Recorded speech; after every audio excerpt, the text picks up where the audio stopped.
Good morning. My name is Sarah Leverett, and I'm General Counsel for the Alabama Real Estate Commission. And I'm very excited to have with me today Zach Burr. He's an attorney in the legal division, and I definitely could not do my job without him beside me. So welcome, Zach. Thanks. I'm glad to be joining you today, Starla. So today we're going to be unpacking Act 2025-59. A lot of you know this by House Bill 230. This act changed portions of the existing RECAD statute found in Alabama license law, and it went into effect April 18th.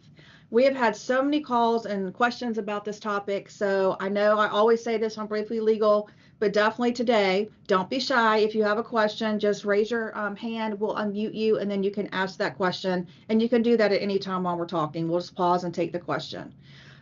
So let's just jump right in. Previously, before this went into effect, a licensee could serve as a transaction broker without a written agreement with the consumer. Right. In fact, that used to be the default position. If you did not have a written agreement with the consumer, then you were deemed to be a transaction broker. And now you can still serve as a transaction broker, of course, but prior to listing a property, you have to enter into a brokerage agreement with the consumer. That's likely not a change for most of our licensees who are acting as listing agents or listing transaction brokers, because they would have already had the consumer enter into a listing agreement. So that's likely not a change for most of our licensees. But where there is a subtle change is that when you're serving as a transaction broker for a buyer, prior to submitting an offer on behalf of the buyer, you must have the buyer enter into a brokerage agreement with your company. Okay, so there's change number one, a little bit. And previously, there was no requirement for a brokerage agreement to contain terms of compensation for the company. Yeah. Now, in addition, and the brokerage agreement spells out the services that your company offers, and that's always been the definition of a brokerage agreement. Now, in addition to the brokerage services that your company offers, you must also put the terms of payment for the consumer to the company in the brokerage agreement. And for some reason, under RECAD, before this new law became effective, it did not mention that entering into a brokerage agreement prior to showing a property, it actually just wasn't mentioned in RECAD. That's right. This new statute has a sentence that says, a consumer may not be required to enter into a brokerage agreement prior to being shown a home by a licensee. So that sentence is a little bit vague, and we've had some licensees call and they are asking, hey, what if my company has a policy that says that consumers must enter into a touring agreement or some type of brokerage agreement prior to showing the home? What do we do if the consumer refuses to sign that brokerage agreement prior to us showing the home? And what they're worried about is that a consumer is going to ask them to show them a number of homes, and that they put a lot of work in with that consumer, and then the consumer is not bound to have to use them and can just walk away from them and buy one of those properties that the licensee showed the consumer without being tied to any type of agreement. So they're a little bit worried about that, and so we want to clarify that the agency's view of, and when I say agency, I mean the commission's view of that statute is that a licensee is not obligated to show a property to a consumer that's unwilling to first sign the brokerage agreement. And to implement that policy, we are now in the process of promulgating a rule. The commissioners have submitted a rule to the Legislative Services Agency, LSA, to make our proposed rule available for public comment. And so within a few weeks, you, the public, will be able to comment on the new proposed rule, and we hope to get this rule implemented sometime within the next 3 months. Okay, so I'm going to try to simplify it for myself. If I'm the consumer and when this rule becomes effective in a couple months, and I say to you, and you say, can you sign this before I show you the house? I say, no, I'm not signing it. Then you can say to me what? I can say, I'm sorry, if you're not willing to sign the brokerage agreement, then I can't show you this property. And what should be happening all over the state of Alabama is every company should be saying that. Is that you need, that I'm not going to show you the property if you're not willing to sign the agreement. Well, the licensees have a choice as to whether or not to have their consumer sign the agreement. Okay, gotcha. So that explains that. Thank you. Any questions so far? Because that was kind of one of the bigger changes under this. That's correct. All right. So we all know what RECAD is. It is an explanation to consumers of their rights when working with licensees and what services licensees are allowed to offer or provide under state law. And so the way it has been in the past is that RECAD form was supposed to be given to a consumer prior to any brokerage services being offered. And is that still the case? Right. There's been no change to when you have to RECAD a client or the actual RECAD form that the commission provides. This new law just clarifies that you must RECAD the consumer prior to showing the consumer a home. And why? Because that's a brokerage service, and the law has always required that you RECAD a consumer prior to performing any brokerage service on behalf of the consumer. So that's just how it's always been. Right. And one thing I just want to point out, because probably one of the number one question we've been getting in the last few weeks is, what about forms? So the RECAD form is the one and only form that's provided by the commission. I know you all know that. It has a little informational thing, and then you're supposed to get them to sign it. And it still will be the only form that's provided by the commission.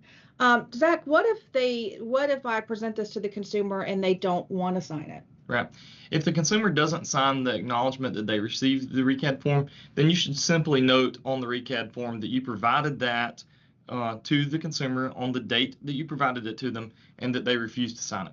Yeah, and when when an audit is done, and of course that RECAD form is one of the things we look for during an audit, is their signature is definitely, you can't force someone to sign something like that. So we're just looking for the fact that you notated that they did not sign that form.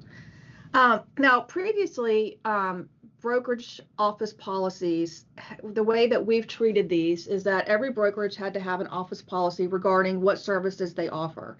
And what we cared about with that policy was simply that when we do an audit, is that once a year, all the licensees that are under that brokerage have signed that they have seen that brokerage policy and that they understand it. Basically, what does their brokerage offer to consumers? So that has always been a part of RECAD, correct? That's right. So what's the shift? What's the difference with it now? Okay. In regard to the RECAD office policy, there's really two changes. One, in the RECAD office policy, you must put the terms and conditions that of the company for payment for performance of the brokerage services. So the RECAD office policy has always spelled out what services your company provides to consumers. Now it just needs to say how you get paid for performing those services. And previously, all licensees had to inform their consumers as to the company's RECAD office policy. Now the law, instead of using the word inform, the word has been changed to provide. So you don't just inform them of your RECAD office policy, you must actually provide them the written RECAD office policy. And when you provide that, you should try to obtain proof of providing it by getting them to sign something acknowledging that they received it. But just like the RECAD form, if they don't acknowledge that they received it, then that you just need to note on there that you provided it to them and that they refused to sign. So how do we know whether or not you provide the RECAD form when we conduct an audit? Typically, what we're looking for is that consumer's signature on the RECAD form and now on the RECAD office policy acknowledging the receipt. But like we said, there's going to be situations where they don't sign it. If we do an audit and you at 15 out of 15 of your RECAD office policy or the actual RECAD disclosure, if all of them say that the consumer refused to sign, then we're going to say that doesn't sound right, and we're likely going to call those consumers to check to see if you actually provided the form, because typically the consumers have no problem signing it. Exactly. So one thing I want to focus on again is the word form. So again, no entity is going to provide this form. It obviously is something that already existed. You've always had to have a brokerage office policy regarding the services offered. The difference is now it actually has to be shown to the consumer, and it has to include the compensation language. So again, that is something we'll be looking for at an audit. And again, this form is still an in-house production because every brokerage is different with what they offer. I do believe that AAR on their website does have some sample language for you. If you want to just see how it would look to include that compensation language, that's going to be in there. Are there any questions about that at all? Okay, hearing none, then we're going to talk about, I think, one final thing on our list, and that is that previously, any referrals between licensees, there was no requirement for them to be in writing. Right. Now, if you're the referring agent and you haven't RECADed the consumer and you haven't entered into a brokerage agreement with that consumer, then in order to be paid a referral fee for referring that consumer to another licensee, you must actually enter into a referral agreement with the other licensee. So Zach, I'm talking through all this. There's really, I mean, we have this new part of the law, and that can be intimidating, to have to learn about it and all this, but really there's not huge changes we're talking about under this. Right. There's really, you can sum up the changes on just one hand. The first major change, of course, is what we talked about. The brokerage agreement is now required if you're listing the property or you're submitting an offer on behalf of a buyer. And then in your brokerage agreement, you have to have your company's payment terms and conditions, and you also have to put that in your RECAD office policy, and then you have to provide that RECAD office policy to consumers. And then the last change is the one we mentioned about referral fees, that if you're going to refer a consumer to another licensee, then you need to have a written referral agreement. And of course, and we always try to be as extend as much grace as we can here at the commission. Like I said at the beginning, this went into effect April 18th. So when we start looking for these particular items in our audit process, obviously, if you had something on April 18th and then you didn't have the compensation or you didn't have it signed, we understand that. So we're going to have, a grace period for everyone to get their procedures, how they like it at their brokerage. And, we're going to give time for everyone to kind of get on board with the way it's going to be now and moving forward. One thing I do want to mention is after this meeting, there's going to be this chart on our website, and it's sort of like what Zach and I just went through kind of back and forth under the prior law and then what's happening now under this law. So please make sure you look on our website, print it out, disseminate it amongst your brokerages, your licensees, if you're the qualifying broker. I just think it's kind of a helpful kind of cheat sheet to get us through these novel times. And we have a question. Just a quick question. If this is a scenario, let's say that your agent shows someone a property at a builder like Adams Homes, D.R. Horton, anything like that, but they don't actually write the contract. The D.R. Horton agent writes the contract. Does my agent still have to get that that brokerage form signed agreement? They have the option, but they would have to RECAD them prior to showing the property. Correct. So let's say they've RECADed them, they go into that D.R. Horton office, the D.R. Horton guy writes the stuff, my person doesn't have a brokerage agreement, that's cool, okay, right? Right, correct. Okay, thank you. Who else had unmuted? Fletcher? Yes. Does this apply to non-residential property? It does. The written brokerage agreement requirement applies to non-residential property. All right, Karen? Okay, my question is can the RECAD and the brokerage policy be combined into one disclosure? It can all be in one document, and then you could just have them sign one acknowledgement. Okay, thank you. All right, no other questions? All right, well, I hope that this has been informative. Please join us for our next Briefly Legal, which is going to be on August 7th. Please know you can always reach out to us. Our phone number is 334-242-5544.